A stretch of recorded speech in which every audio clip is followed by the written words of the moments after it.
Hi, Bryanna. Hi, Cindy. I'm So, so glad to be back. yes, exactly. I was just going to say, I get to say welcome back to the Curious Neuron podcast for the first time. I just love speaking with you. We've done it on Instagram and now second time on the podcast. And like I told you at the beginning, I'm not writing questions down for you because I just want to have a conversation. We always have a lovely conversation. I'm excited to have another one now. Thank you. I'm very Yes. excited too. So today's a different take. This is also a different kind of episode. I'm not focusing on a specific topic with you. I want to cover questions that parents ask me and questions that you have covered on your Instagram feed in terms of with reels, because they're questions that focus on more difficult behaviors. Like sometimes, we talk about tantrums and we have a general blueprint of how to approach this, but these are more challenging behaviors that we might as parents say, I don't think everything else is working, or how do I approach this one? So let's cover some topics together, and I'm excited to see what your answers are to this, and I know that they will be helpful for all parents. The first one being a child is disrespectful, and this has happened to me, with my three kids too. It just comes out of nowhere sometimes, and you don't know what to say. What do you Mhm. do in that moment when your child disrespected you, and maybe that's out of character, or maybe you notice that it's reoccurring? How do you address that? Yeah. Well, first of all, I think it's really important that we understand what our own personal relationship with disrespect is. Mm, So, it's the reason why we might feel disrespected by a child is because we have this inflated sense of superiority and this inflated sense of authority over our children. And as a result, because of my position of power over you, mm, I am thus earned respect. I instead invite parents to recognize, whoa, I have an issue and some deep need to feel respected by my child, and that's my issue. My job as the parent is, of course, to set boundaries. I will have to set some boundaries with my child. But before we go into the correction, don't you speak to me like that, or I don't like being spoken to like mm, that. Can I actually connect with what might be going on with my child? Because a lot of the times, the child isn't actively disrespecting you because it's about you. It's that the child is emotionally immature and is reacting to something within them, and it is coming across in a way that doesn't feel good for you. As the parent, we have to be the emotionally mature one in the relationship with our child. So when my child says something that is disrespectful to me in any way, I'm going to first say, whoa, what's going on here? I can see something is happening within you. If usually we'll start to see like disrespectful behavior and like talking back and kind of acting a little like they have an attitude, mm. like 4 and 5 years old and up. And it looks different at each age and stage, but that's in general what I would see. And what do I expect from children this age? Well, I expect that they don't have really great introspection Mm, skills. They're not really reflective. They're not super aware of what's driving their behavior. All I know is that they have an impulsive need to get it out. mm, So I keep that awareness on, oh, my child is showing me something important is happening inside of them. I want to connect with that first. What's going on here? Help me understand. Can you tell me another way what's going on? Did something happen at school? Maybe I get a little investigative, like a little detective of some sort. Once I've actually figured out what the problem is, then I circle back. I want you to know I did not like the way that you spoke to me. mm, That was really not okay with me. mm, I think a better way for both of us would be for you to say, Mom, I'm having a problem and I need some help. mm. So then we actually go back and teach. So we connect, we offer the boundary, and then we teach the child exactly what it is that we want them to be doing with us. I love that you've approached it this way, because I think a parent who has a child who disrespects them, even if it's just saying no to something they ask them, or like you said, talking back, I think Mhm. sometimes our immediate response to that is discipline. Like, you're in trouble. There's a consequence. You don't speak to me that way. But we don't realize that when we start questioning and start understanding the underlying reason why the child did that, and they might not have the tools to bring it up the way that you did. Maybe they don't know you have to say it that way. I love that you said that, because it's not just about the discipline at that point. There's a lot more to it. Yeah, I mean, Mm, discipline has gotten so like I don't even know the word I want to mm, say, but it's just mm, become like this really icky feeling and icky conversation, because Yeah. discipline in a traditional model is about a parent having control and a child being compliant and obedient. Yeah. And so, like, well, my child keeps telling me no. Yeah. And I'm like, well, what is the problem? Mm. Why do we have a problem with our child saying no? Do you want your child to be able to say no to drugs when they're a teenager? Do you want them to feel comfortable saying, no, I'm not ready to have sex yet? Do you Mm. want them to be comfortable to say no to things that really matter? Do you Mm. want them to say no to a boss who is exploiting them and making them work 60 hours a week at a, Mm. barely minimum wage Mm. and not paying them for it? Do Yeah. you want them to be able to say no to that? Because if you do, well, then we also have to create a space where a child learns how to say no with a parent, Yeah. and that the parent knows how to work with them in whatever that situation may be. Yeah. Now, of course, there are situations and scenarios where, like, we can't really honor the child's no, right? I don't want to wear my seatbelt. I understand, and I can't move the car until you buckle up, Mm. right? I don't want to brush my teeth. I understand, and we got to keep your teeth healthy. Otherwise, you might have to get dentures, and that wouldn't be very good. So we do need to brush your teeth. So there's certainly areas in our children's lives where 100%, like, their no is just, it's not a negotiable. But the vast majority of things with a child, when they say no, that's really their boundary. They are the ones really asserting, no, this doesn't work for me. So I look at a child's no and I think, oh, so this doesn't work for you. Tell me what does. Mm. Right? So my child says, no, I don't want to wear that shirt.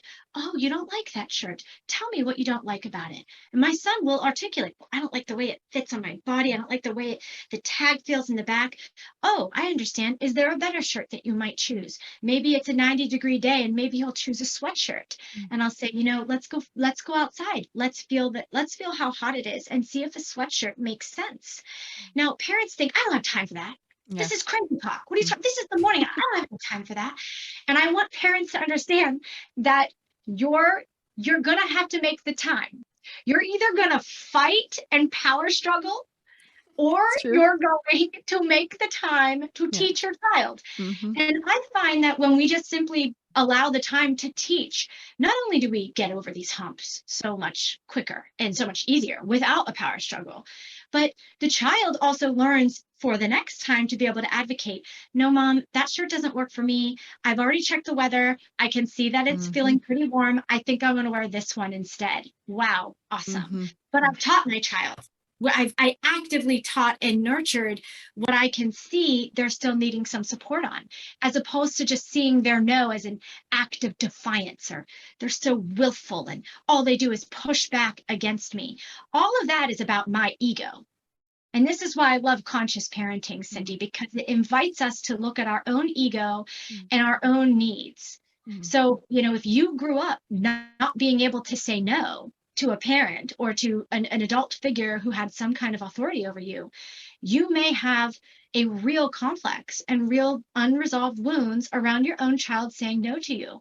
So that's your work as the Mm-hmm. parent. It's not our children's job to do our work. It's our job to do our work. Mm-hmm. I love Mhm. this. It's interesting that we started off talking about like a child disrespecting us, and then we went to no, because for some of us, that might be disrespectful and that might be something that triggers us. Mhm. Now, with regards to the no, I just want to bring this up because I don't want parents to think that what you're saying is to just allow them to say no and that there's no boundary set around it. Like what you have explained is that we have to kind of be curious about it, but then also show them like, if it's too hot outside or too cold, then you can't just wear anything that you want, but you're helping them make that decision. So we're not pushing down the boundaries. We're not being permissive and allowing them to do anything just to get past that moment and not make it a difficult moment. Oh, Mm. absolutely. That's a really good point. Mm. And I think a lot of folks do conflate permissive parenting and gentle parenting. Mhm. And they're really quite different, because gentle parenting does have the strong boundary and the teaching component, whereas in permissive parenting, it usually lacks the boundaries and thus Mm. it lacks the real teaching of the child, whatever I understand is happening within Yeah. them. I really see that as a primary job for parents, Mm. is to recognize what's going on the inside for the child, and then teach them about it Mm, and teach them how to navigate it.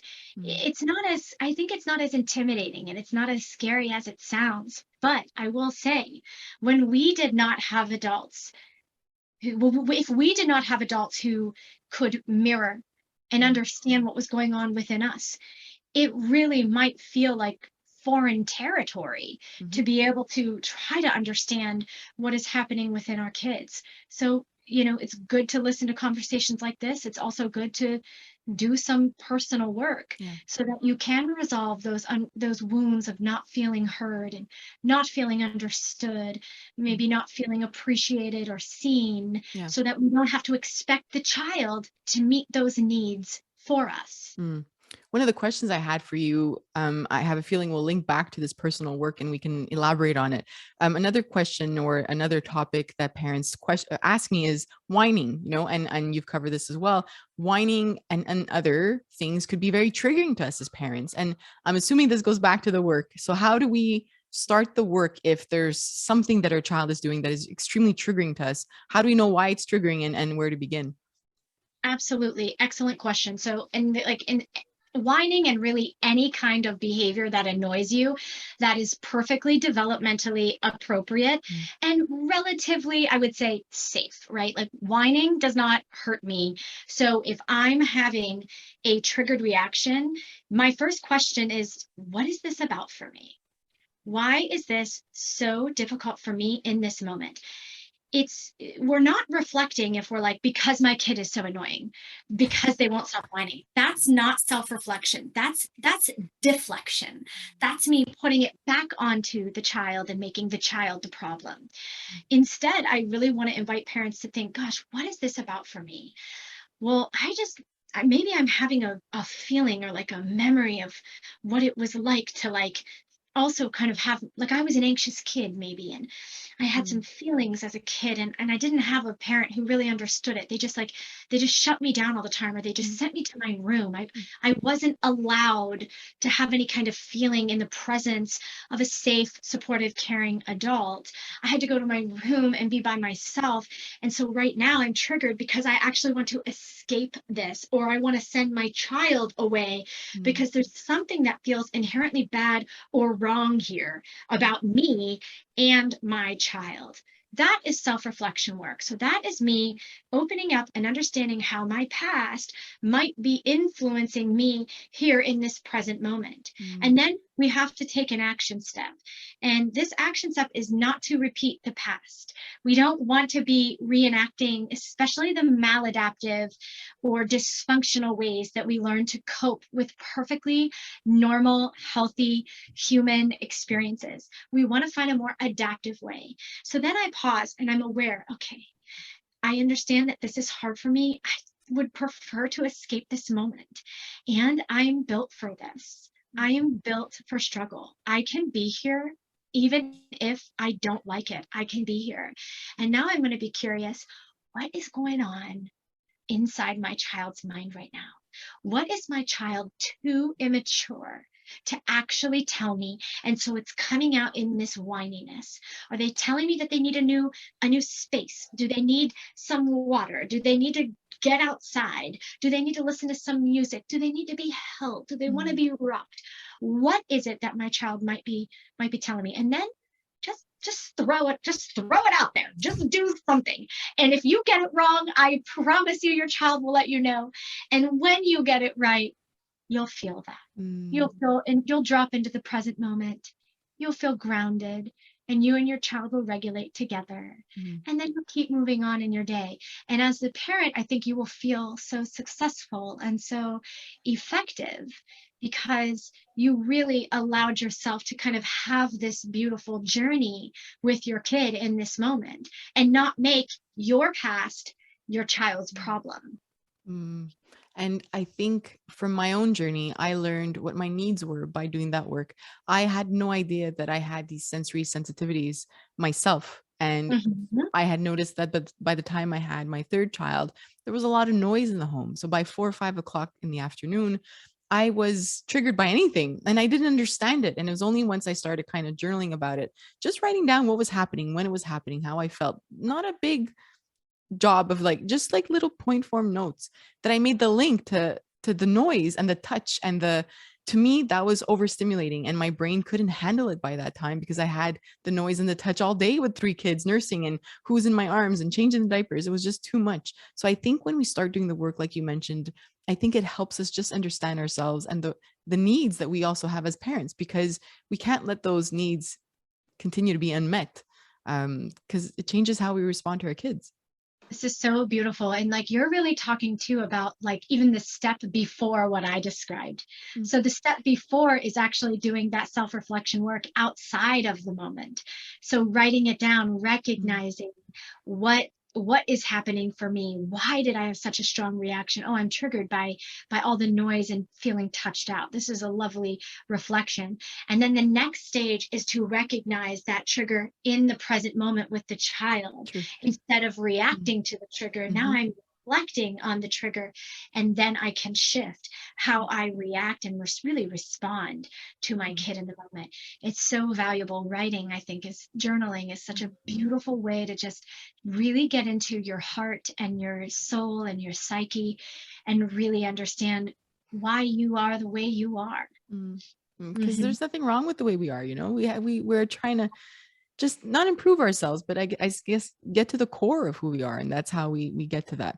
You know, I'm curious in terms of older kids. I often talk about 5 and under, but my mother-in-law were having this conversation, and she was saying that a lot of kids are rude to her as an educator in elementary school, and she doesn't we don't and there might be parents who are experiencing this with their own child as well, or educators listening, where you don't know how to approach that again, and maybe it's not your own child, and maybe you just don't know how to approach the rudeness. Would you do it the same way as the child being disrespectful and they're young, and perhaps you're not at that developmental stage yet to understand what they said?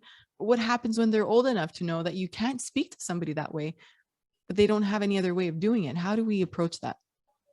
So there might be some social and emotional delays in a Mm, child if they have been taught and modeled, mhm, and they have parents who communicate in respectful ways, parents who foster respectful communication and collaborative dialogue. I don't usually find those children as they get older to have a consistent pattern of rudeness. mm. Now, like everybody has their moments, right? Sometimes you are just going to be sassy and you're just going to have an attitude, and you are not going to talk to the person in the way that you should speak to them. Okay, so Mhm, we give people passes. We're not expecting our children to be these perfect beings. Okay, we're going to give them a pass. But when it's a consistent thing, a child is consistently rude, I always wonder, well, what's going on at home? Are there any environmental stressors that could potentially be stressing this kid out, and they can only do their acting out at school because mm, they can't do it at home? So I really want to know what is going on in the family system. If there's nothing going on, and in general you feel like the parents are doing this work that we're talking about, well, then I would assume, without because you can't diagnose anything, but I would assume there's some social and emotional delay. This child is not aware of their impact. mm, So teaching children how to become more aware of their impact, which has to do with holding children accountable for mm, their impact, holding children accountable for how they behaved. As an educator, if I were a teacher, I would probably pull that child aside. I would not do an in front of the class discipline, mm, because that would only provoke shame and humiliation and actually encourage the children to behave in these kinds of ways more. I will pull the child aside and I would say, hey, I noticed that we were having a tough time in our science lesson, and the way you were speaking to me was making me feel like something's going on with you. mm, Would you care to share what's happening inside for you? mm, And then after I hear a little bit, I would then set the boundary. It's really not okay for you to speak like that in class. Not only is it disrespectful for me to hear that as your teacher, but it's also disrespectful to your peers. And I know that you really look up to your peers, and your peers really look up to you. So we're all learning how to use our words to the best of our abilities, and to really just show a lot of love and a lot of kindness to each other. So I'm going to ask you to keep practicing that, okay? That's probably what I would say to a child in an educational setting. And if it becomes a problem, you hold a parent meeting and mm. you get to the core of it. Again, Yeah. we must get to the core of these issues. Mm, Children are not just acting out to act out, as we've been told Mm, throughout for practically most of my career. I feel like that's what I learned until I really dove into infant mental health. And I was like, mm, oh, that is not mm, the case. They're not just acting out to mm. act out. It's always an expression of something underneath that's very important to them. I love that you brought this conscious parenting into the classroom, showing that a teacher, an educator can apply this as well. And regardless of the amount of students being there, right? I'm bringing that up because I just actually got a DM 2 days ago from a parent who had a Mhm. child in kindergarten, and they had a thinking chair, and she was questioning whether or not that was a good way to discipline and show kids in kindergarten what you can or cannot do. And her child was put on this chair 3 days into this new school year and was sad about it. They couldn't play games and so on. How do we take this conscious parenting, and apply that when you have a larger group of students? Because this argument, the teacher's argument when the parent brought it up, is I have 30 kids, like Yeah. I don't have time to sit there and chat with them. So I just have them sit on the thinking chair. It wasn't called a naughty chair or anything, but it was a thinking chair. Is this right? Is this still shaming the child? How should we be approaching this? I mean, this is a behavior management tool. Yes, it is still shaming the child. It's a double punishment because you have to sit in the chair and think about what you did, but without borrowing the regulated executive functioning of an attuned adult who is helping you understand what the Mm, problem is. And then you're also not being allowed to engage in developmentally appropriate activities with peers, mm, which at the age of 5 is certainly a big punishment for children. mm, So from a developmental lens, it's very ineffective, but from a behavior management and classroom perspective, it can be an effective tool. I'm not saying I agree with it, but in terms of behavior yeah. management, so not talking about the child's emotional needs, we're talking about the behavior needs of a classroom. It is an effective tool, but it would be a much more effective tool for the child's whole development? More teacher support. Yes. Yeah. Yeah, Yeah, like I know. more tax dollars Yeah. or more funding Yes. to have more adults in the room so that you can stop Mm, and teach. Why is one teacher responsible for 30 students, or one teacher and an aide who yeah.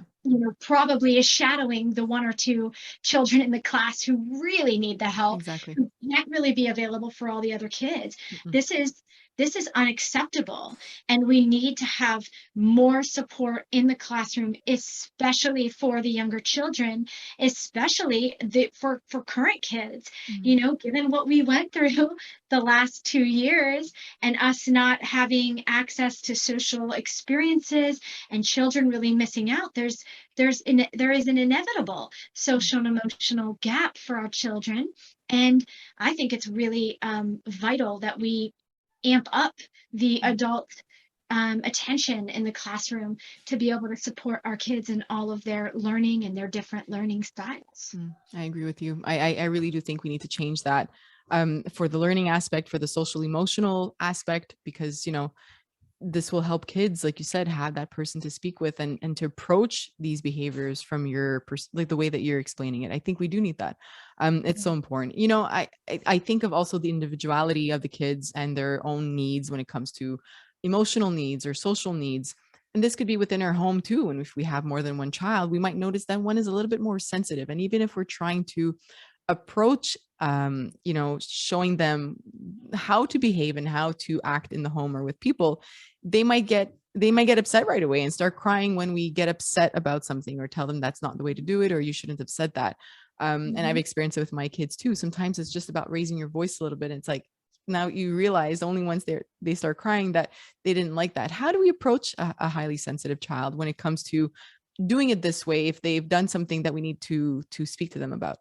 What is so important when it comes to highly sensitive kids, parents need to understand they require a, they require a very attuned parent Mm, who is open to moving slowly with these children.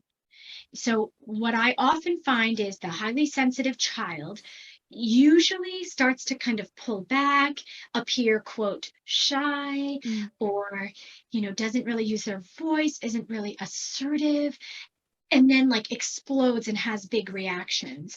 And so parents, put a lot of pressure and pressure and pressure to try to get this child to be less sensitive. And then when the child reacts, the parent, that's not the way to do it. And it really creates this mismatch in temperament styles, and really in the like kind of underlying child parent connection that we really want to be nurturing, especially with highly sensitive kids. They're more prone to anxiety. These children are more prone to like deep feelings of shame and guilt and not enoughness. Sensory sensitivities, as you discussed, is a strong feature in highly sensitive kids. We have to be attuned to what is going on in their body, and then we have to teach them. So, for example, a child who might be like a little bit shyer and like afraid to kind of say whatever it is that they need, and then freaks out because they didn't get their need met. I might notice that to the child. Hey, you're freaking out. Something feels bad. Can you show me where in your body it feels bad? It's your tummy? Oh, wow. If your tummy could talk right now, what would it say? And so, sometimes if they're really young, they'll act it out and they'll show us what their tummy is saying. And if they're older, they might be able to articulate with words. Then I can teach my child how to cope. Highly sensitive children need tools to better cope with it. We're not going to take away the high sensitivity. And honestly, their high sensitivity is beautiful. These children often grow into becoming very empathic adults who can feel the needs of others, who can really thoughtfully engage with others. And these are really, we need them just as much as we need our, boisterous, loud, extroverted people. We need our sensitive children as well. We don't want to beat it out of them or make them feel like they're wrong for it. There's nothing wrong with being sensitive. It's a beautiful way to be in the world. But as parents, it does usually mean a temperamental shift, especially if you yourself are more extroverted or are more intense, are just kind of in general less flexible. You will have to make some important shifts to meet your child where they're at. I love that you're also saying not to squash it, right? We don't want that. And it's so important for us to appreciate our children for who they are and how, the temperament and everything with it. And it could be hard sometimes as a parent. But I love that we're focusing on making sure that they stay like that, but here's how we can help them. I think of this type of parenting, the type of parenting that is covered in research, and balancing that sensitivity and warmth with the boundaries. But then for some reason within my own home and many parents that I've spoken with, all that goes out the window when it's bedtime. Oh, yeah. As much as we try our best to follow this kind of parenting throughout the day, for some parents, it's hard around dinner time, if there's homework, especially. But some of us, it's bedtime. I become my worst self.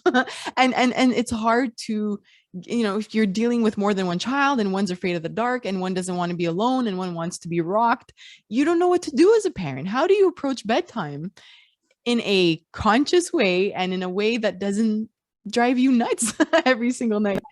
Yes. So first and foremost, drop your expectations. Yes. That's probably the most important thing. Number two, I want you to know what you're going to be doing after bedtime. What do you have available that's going to be caring and nurturing for you? Sometimes just knowing, this thing that I'm so excited for is waiting for me can help us get through with a smile. Or even just with a little bit more regulation. Even if you're not smiling, you don't have to smile all the time. And then I would say, it's okay if there's competing needs, especially when you have multiple kids.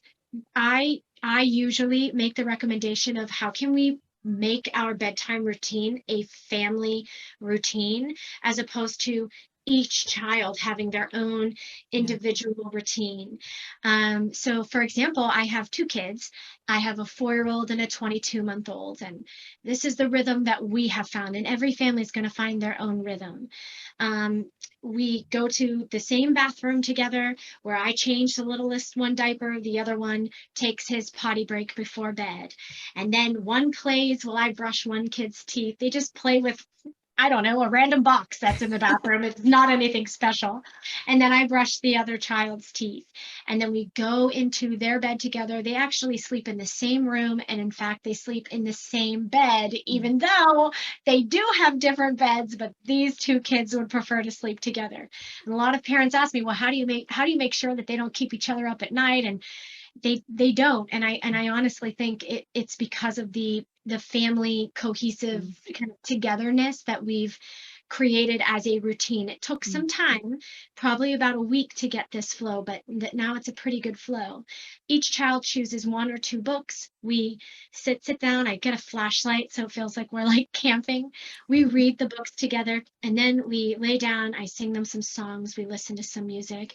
I cuddle both of them and just let them get nice and calm and give them big kisses. And then I leave and I let them know they need to keep their bodies in bed and they just have to close their eyes. It's time for stillness. And that's what I tell them before we go. And I leave and they fall asleep. But the emphasis on nurturing activities, allowing ourselves to be slow, bedtime, not a lot needs to be happening. You know, if you can get bath done right after school, that is a great time to do bath as opposed to before, right after dinner. It's too chaotic. So change your routine if you have to, make it simpler so you can stay more regulated and you can also support your children in feeling more regulated. How can you support your child if they are always getting out of bed or they don't want you to leave their room and then you have another child? What can you do for that specific child and their needs if you're kind of tearing yourself apart to help all these children and that one needs, has more needs, that one child has more needs? That's a great question. So we always feed the hungriest first. So if one child really does have some more needs, then I'm going to go into that child and I probably would stroke their hair and stroke their back. And I'd let them know, honey, you don't even have to fall asleep, but I do need you to close your eyes. And I do need you to keep your body still. You can stay awake all night if you want, but you do need to keep your eyes closed. And in about 2 minutes, they're asleep. That's a good one. I'm going to try that. And then It's yeah. if one keeps getting out of their Yeah. room, depending on their age, I might do an okay to wait clock and let them know you can leave the room when it's green. But if it's red, honey, you need to stay in bed. And then I just keep redirecting. If it's getting really bad, maybe I'll put like a doorknob thing so they can't physically manipulate the door. I don't necessarily recommend locking a child in their room because that isn't always the safest thing. But if you have a roamer, if you have a kid who goes and roams the house in the middle of the night and knows how to unlock the front door, Scary.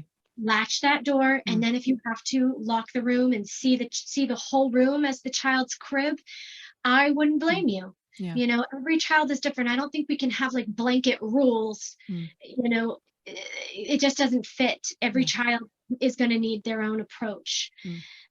So yeah, and also I think for parents too, like us being sensitive to the fact that nighttime is hard. It's hard to be away from your mom and your dad, and it's hard to be away from them for 11 hours. It's hard. It's a lot on the child's body to have that long of a separation. And if something that also really helps is carving out like the first 3 minutes of seeing your child to just connect, to just have Yes. a great big hug. Yes. Or, oh my gosh, like after you go to the potty, like let's sit down and read a book together.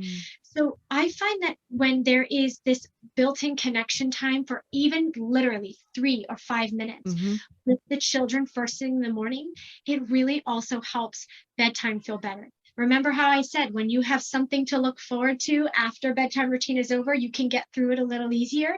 This is no different for the child. When they have something to look forward to in the morning, they can get through the bedtime a little bit easier too. That's such good advice. I can't wait to try that. And it's true. You know what? Those 3 moments, those moments of connecting, I think even applies for, let's say during the day, if your child's home and you have a meeting and you're working from home, taking those 3 to 5 minutes to connect with them before you have your meeting usually reduces the amount of like them having to come to see you after, because you've done whatever you need to do. They feel connected to you and they're able to disconnect for a few moments now because they just feel closer to you. I think that makes a lot of sense. Absolutely. And when you get that urge to yell and to get angry and to get upset. Oh my God, what are you doing? I've done it. We've all done it.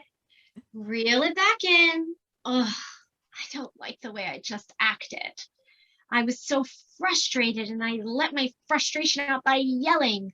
And usually my son will say, yeah, Mom, yelling is not an okay way. You need to find another way, Mommy. And I'll say, oh, yes, you're right. Okay, let me think. And then I'll put it back on him. Do you think you can help me?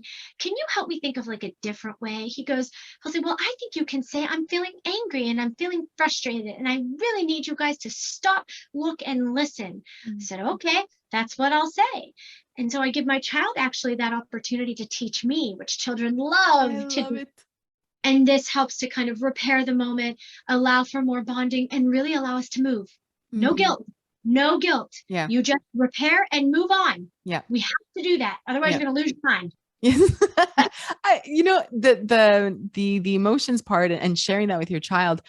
I have a story around that because last week I gave a workshop in a school about emotion regulation skills. And there's a father that asked me a question that marked me. He said, Cindy, you were talking about like working with a child and helping them understand where they're struggling with emotions, what their strengths are, what they need to work on in terms of regulating different emotions. He's like, can I do the same thing with my own emotions, but in front of my child? And I said, of course, that would be great for them to see you say, when I get really angry, I tend to yell and I need to work on that. It would be fantastic for them to know that. And he said, but aren't I the authoritative figure in the home? Why would I want to show my child that I have these weaknesses and that I need to work on something when I'm supposed to be the one that has it all right? And I said, you know what? It makes you human. This makes you human. And they need to see that. And I'll never forget his face right after that. It was kind of like a relaxing into his hand and like, I never thought about that. Like we have this need or why, I don't know what it is, but that it's not about controlling your child, or we can have an authoritative figure when we are balancing that warmth and sensitivity, which by the way, parents wanted me to tell them, what does it mean to be sensitive to our child's needs and emotions, right? They didn't know what that looked like. And I think we really need to continue these conversations because I'm sure there are more dads out like him and more moms too, saying like, I can't show a weakness. Emotions are not a weakness. And I wish every parent knew that. I love that you're doing it. I love this beautiful story. The fact that like the sense of being an authority means I always look like I've got it together and I don't look like I have any kind of problems or any kind of weaknesses. I just think it's so valuable to reflect on. It reminds me of what D.W. Winnicott says. He says that our children need us to be imperfect so they can learn how to be in an imperfect world. Oh, I love that. Yeah. Children will not be able to thrive in the inevitable imperfections of the world that will surround them if they grow up in this experience of my parents never made a mistake.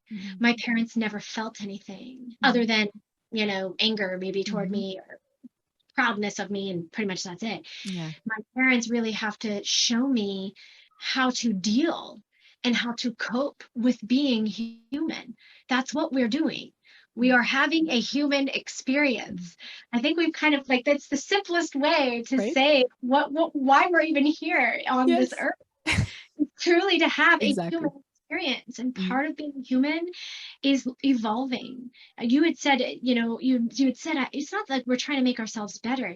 And I wanted to interject, it's about us evolving. It's about us evolving and learning and growing from all of the struggles and encounters and challenges and victories and achievements that we will all have in our lifetime.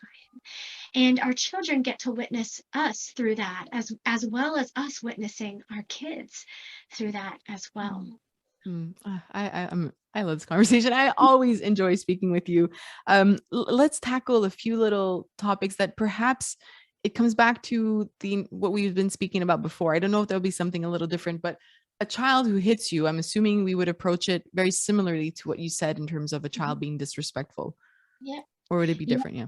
Oh, yeah, absolutely. Now, sometimes when it comes to like the physical aggression, It really just depends on the child. Again, if it's a super sensitive child, I'd probably start with connection and then let the child know, I can't let you hit. Mm, If it's an impulsive kid and they're just kind of hitting either out of anger or just because they didn't realize that you were there and they're just reacting to something, then I'm probably going to set the boundary first. I can't let you hit.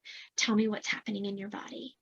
Or I can't let you hit. I see you want XYZ, or I see you need, or I can tell you're angry, especially if a child is very young and can't answer a question like, oh, this is what I need. So I encourage parents to absolutely set clear boundaries around hitting, pushing, kicking, shoving, yeah. biting. And we can do that without shaming. Mm, We don't have to say, no hitting. Hitting is bad. mm, What is wrong with you? Why would you do that to me? Do you see my leg? Look, mm, my leg hurts now. I'm like, your mm. leg does not hurt, mom. Your child is 3, okay? If your leg hurts, we got to get you to the gym. We got to get you more squats. We got to build some muscles in your legs, girl. Because you're gonna get hit. You're gonna get bruised up by parenting. So, you Mm. know, we have to be honest. We Mhm. don't. That's not the way to teach. That's not an effective boundary. You hurt me is not an effective boundary. That's actually how children talk to each other. Mm. If you really listen to children Yeah. on the playground, you're being a bad boy. Mm. I'm not going to play with you. Well, you hurt me. That's why I'm not going to play with you. And so often I get that kind of energy when I watch children and parents have a conflict. And that's why I always remind parents, you are the emotionally mature one. Let's drop in, let's get grounded, let's set boundaries without any kind of shame, and let's teach our child a better way to express whatever it is that they might be needing in that moment. And if you don't know, that's okay. If you don't know what they need, be with the unknown. You Mm. can even say that. I can't let you hit. I don't know what you need. Mm. You need something. I don't know what it is. That is okay to say that. Mm. At least your child will know, oh, my parent at least sees me. Because at the end of the day, isn't that what we all want anyway? Is to just Yes. be seen, just Adults or be. children. Oh yeah. And you've been saying the word notice a lot. And I think that comes back to what you're saying now. If you don't know it, you've noticed it. And then maybe coming back to taking notes about your child and just understanding, when are they doing it? Who's around them? Is it after something, before something, in terms of, maybe before school or daycare or going to somebody's house? Um, by just writing point form notes, you don't have to write a lot, but you start understanding which aspect of their environment is contributing to that behavior, and most probably an emotion. Yes, Yeah. absolutely. What about a child who's lying? At what age is that developmentally appropriate? And how do we approach that? Again, without shaming your child, but we don't Mhm. want them to continue that, obviously. Yeah. Well, first of all, if you like set a kid up to lie to you, that I Mm, don't want parents to be setting a mm, child up to lie to them. Or we really want to be creating an environment where, I'm not setting my kids up for failure. So that's mm, the first thing. Secondly, you should expect lying to happen anywhere from like 4 years old and up. This is because the child is learning about their reality, and they're learning that sometimes things are true and sometimes things aren't true. But if I say the thing that is not true, does it make it come true? So they're kind of working through this wishful thinking mm, that children have. And then sometimes children lie, especially as they get older, because they might fear getting punished. mhm, They might fear, disappointment. They don't want to hear that they've done something bad and wrong. And so they'll lie as a way to like preserve their own um, sense of self and their own self-esteem. So they might lie for that reason.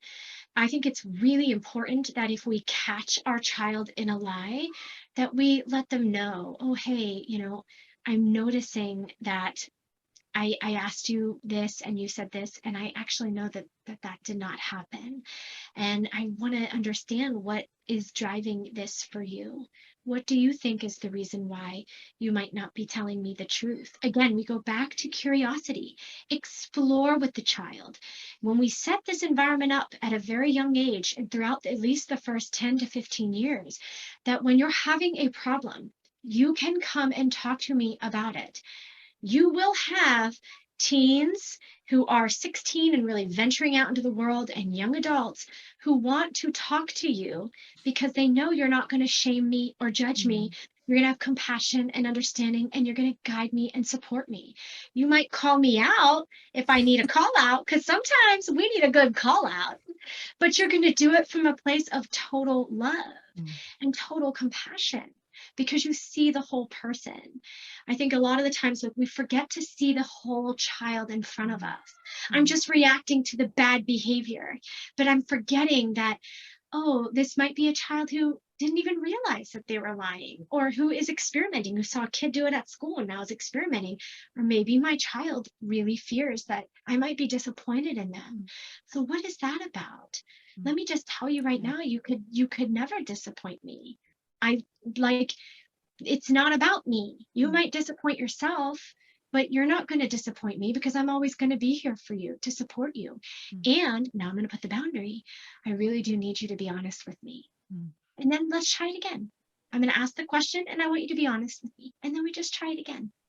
I see every situation that you've described as a moment to build that relationship with our child and that connectedness with them. Because even in the moments where we think they're just like not listening or didn't follow or whatever it is, that moment that could have been a negative thing, if we would have approached it a certain way, when we approach it the way that you're explaining today, we are building that relationship, that respect with our child. And again, it's not, it's having the respect from our child doesn't mean that they have to fear us, which is what how I was raised. It's like, I'm not your friend, I'm your parent, and this is the way it is, and there's no say, you have no say. It's not about that. You've expressed the boundary in every situation that you've described, but truly that respect and warmth around the situation, and seeing that child is what will make such a difference for our children, and our relationship with them. Amen Mm. to that. Mm. How about certain things that are not like a negative thing, but a positive thing that they're not doing enough of, right? Like I think of parents who express the fact that their child isn't grateful when they receive a gift from a family member, or doesn't appreciate what they have in their home. They're being disrespectful towards inside the house or toys or whatever it might be. How do we instill that in our children, or approach those situations where we just feel they're not appreciating something? Yeah. So, first of all, demanding appreciation for anything is about the person demanding the appreciation, not the child. So we have expectations that we should be appreciated, and the children should be grateful for us. And for many of us, it's literally because that was projected upon us. I gave Mm-hmm. you that house, I feed you, I put Yes. clothes on your back, and you treat me like this. These I are heard that exact sentence growing up. exactly. Who Yeah. didn't? You didn't? Call me. I want to pick your brain. Your brain is Yes. probably amazing. Yeah. But most of us heard that growing up, and so we think that this is what effective and good parenting is about. It's about demanding this kind of appreciation. But really, what it's about is us not actually feeling our own sense of appreciation and our own sense of gratitude in childhood. And so now we're trying to get that need met from our children. So I always invite parents who are needing their kids to be grateful for them, or who are needing appreciation, to actually bring that back. You be grateful for yourself every day. Create a self gratitude practice. You appreciate yourself, like literally pat on Mm. the back. Oh, you made a great dinner. I am so grateful that you made this delicious dinner. This is so fabulous. The kids hate it. I don't care. I love it. It is delicious. I'm going to put theirs in the trash. Here you go. But I'm going to eat mine because mine is delicious. So you're not focusing so much on their experience. And then number two, how do we teach children gratitude and teach children appreciation? Certainly through our own modeling. Mm. And then I do think it is important to really instruct children to say thank you, to Mhm. say hello, to say please, to say goodbye. These are social skills. Being able to say thank you for the gift is a social skill that children don't come out of the womb knowing, right? Like if a child says, "Oh, I don't really like the gift," I might pull the child aside and say, "That's okay that you don't like the gift. we're still going to say thank you to your nonna for giving you the gift. Mm, So you can say thank you in whatever way you'd like, but I do want you to please say thank you. mhm, And I will encourage and support my child in being able to follow through. That is how children learn how to express it. How does it get deep, deep, deep into their hearts? Time.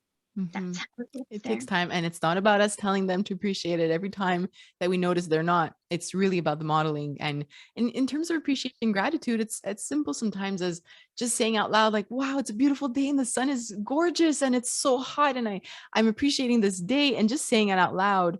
Or Yep. appreciating people. I think there was a study I had covered, and there were like 4 steps to teaching your child gratitude. And the last step was your actions. It's, it's about how you speak about something. Let's say your neighbor brings you some muffins, like you close the door, you have them in your hands, and you tell your child, well, I'm so grateful that they brought this to me, I really appreciate it. And then it's showing them also the emotion around that. It made me feel so good that they did that. They knew that I was sick, or something happened and I needed like some love and affection from them, and they were really kind about it. And then there's the action, like what do you do to show appreciation to that person? Maybe a note, maybe ringing their doorbell and saying thank you, perhaps returning that basket with muffins, a week later of your own, but just showing them the actions around that. Um, so it's not about just saying be grateful or appreciate the gift from no, no, no, no. It's Right. really about and I love that it's no, no, no, no, because it's like that for my on my side too. But it's really about how you do it, and it does take time. We have to be patient with it, but the more we do it, they will learn how to do that. Absolutely. For those of you counting, we are at the 10th behavior. So basically, I covered with Bryanna 10 different behaviors that I've been receiving questions around and that she's covered. And all of these have never been covered here on the podcast. And if you didn't take out a notebook at the beginning of this episode, then just go back, listen to the episode again, because there was so much information in this episode. And I'm sad that this is the last question.